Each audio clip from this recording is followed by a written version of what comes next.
Tapped in.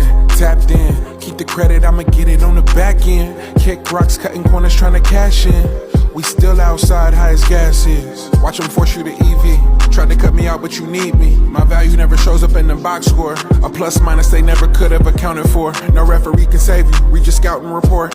Yo, what's up, YouTube? Back at you with another video. This is Raw Detroit.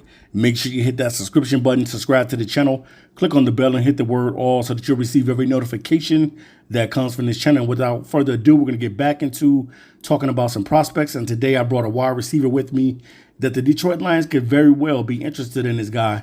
I don't know what round that the Detroit Lions will be looking to get a wide receiver, but Ja'Cory Brooks is definitely a dude that I would definitely have on my board as a guy that I could possibly take. He is a big body receiver, standing at about 6'2", 6'3"-ish. And definitely, man, the dude can flat out play. Now, let me give you a little bit a backdrop on Ja'Cory Brooks. Ja'Cory Brooks did play at Alabama first, and then he transferred over to Louisville. So let's go into it. All right, Ja'Cory Brooks is a wide receiver from Louisville and a prospect for the 2025 NFL Draft. He has shown significant improvements since transferring to Louisville, demonstrating skills as a deep ball specialist. And that's something that we know that the Detroit Lions need. Besides Jamison Williams being able to get to the ball and get the deep balls, you need another guy that can get deep balls as well. And Ja'Cory Brooks can do that for you. Known as a deep ball specialist and a perimeter playmaker. So he has the ability to make plays with the ball in his hands. His scouting report highlights his potential contributions to an NFL offense, although some limitations in his athleticism may cap his ceiling. Overall, Brooks is viewed as a player who could outperform his draft position due to his versatility and special teams value. So, man, straight up, man, Ja'Cory Brooks is one of those dudes that you got to put on your big board. I know that the Lions are going to be looking at all different types of receivers.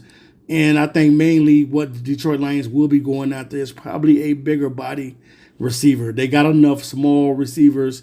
They need guys with size on them too as well. And Ja'Cory Brooks gives you the size that you need. And he gives you that playmaking ability at that size as well. But in 2024, his stats was he had 61 receptions for 1,013 yards to go along with 9 tutties, 9 touchdowns, and he averaged 16.6 per catch. And then if you want to go into his career, because he did start with the Alabama Crimson Tide, altogether with his career with the Crimson Tide and also with the Cardinals, he pretty much put up 118 receptions for 909 yards to go along with 19 touchdowns and average 16.2 per catch. So definitely, man, if I got to put a receiver on the big board, Ja'Cory Brooks is one of those dudes that I'm definitely going to be considering. I can consider this guy in the later rounds. Maybe I can get him in the 4th round, maybe 5th round, somewhere in there. But definitely, man, I think the Detroit Lions will draft a wide receiver in his draft, and it's going to be best that the Lions do it because we don't know what's going to become of J-Mo. Now, if J-Mo straightens up and do everything that he needs to do, then I don't think that the Lions will be trying to get rid of him. They'll be trying to keep him, but everything is going to be predicated on how he acts off the field. It's not with his skill set on the field. It's everything that is off the field. So as J-Mo matures and grows up, and he already blossomed into a breakout season over this past season.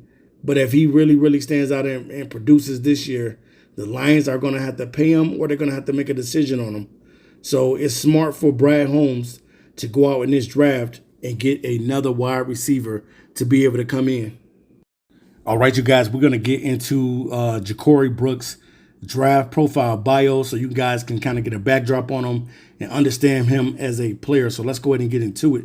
All right, Ja'Cory Brooks, the Miami native, flashed early in Tuscaloosa, delivering a clutch game-tying touchdown against Auburn as a freshman. His sophomore campaign teased true breakout potential with nearly over 700 yards receiving with 8 touchdowns, averaging an eye-popping 17.3 yards per catch. After a shoulder injury derailed his junior season, Brooks sought a fresh start in Louisville and found it, exploding for 61 yards with 1,013 yards receiving and 9 touchdowns in his final collegiate season in Louisville. What makes Brooks intriguing is his journey from highly touted recruit to the transportal reclamation project. Throughout his dwindling path, the production has always hinted at a vertical threat with a scoring prowess.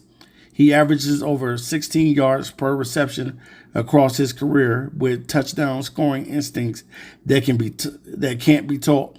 His first team All-ACC selection at Louisville validated the raw talent evaluated saw at Alabama, and his 500-yard receiving gains demonstrated consistency that had previously eluded him.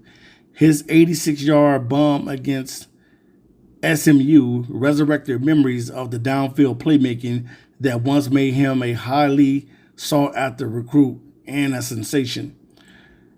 When examining Brooks' emergence at Louisville, the numbers tell a story of his development. He ranked 27th nationally in receiving yards and 20th in touchdown, silencing questions whether his Alabama flashes were simply a product of being surrounded by elite talent at Alabama. In the hyper-competitive ACC, he finished second in yards and third in touchdown, establishing himself as the Cardinals' undisputed top target. The transfer gamble paid dividends for both player and the program, with Brooks becoming Louisville's first 1,000-yard receiver since 2022. All right, we're going to get into Ja'Corey Brooks' strengths so you guys can kind of see where he lies with his strengths and his weaknesses.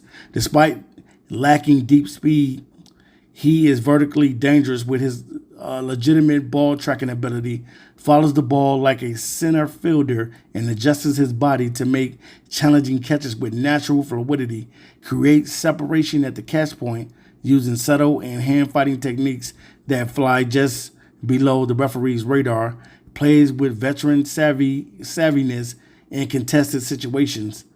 Size-speed blend gives him a natural advantage on boundary shots. Louisville smartly leveraged his frame by targeting him often on the sideline throws where he shines.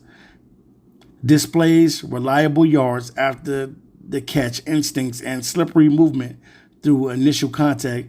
Isn't a tackle breaker but has enough wiggle to slip past the first defender. Scoring instinct pops on field, consistently finds the end zone.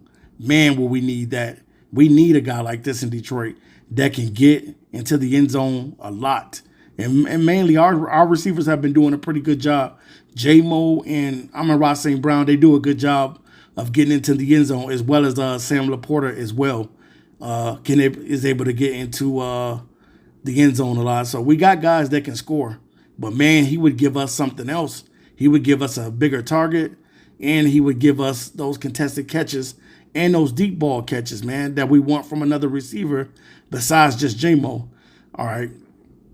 And then scoring instinct pops on film, consistently finds the end zone despite not being a volume target, showing knack for maximizing his limited opportunities with chunk plays. And that's something that the Lions definitely want to get better in this season, is being able to get more chunk plays, because the offense is going to be a little different under Morton. I don't know how flashy the offense is going to be like it was with Ben Johnson, but definitely, man, you want to get those chunk plays still. So Ja'Corey Brooks is one of those guys that is able to do that, man. Transition seamlessly from a receiver to a runner without gathering steps, catches in strides, and immediately looks to advance without wasted motion. Special teams value brings immediately to a roster versatility, has blocked multiple punts, and shown willingness to contribute in coverage units at Alabama. Demonstrated legitimate ball tracking skills on deep throws, adjust to the flight path naturally, and maintain speed through his adjustments. So definitely, man, he is definitely a deep ball threat, and he can catch the intermediate routes as well. He is pretty much the dude is a complete receiver, man.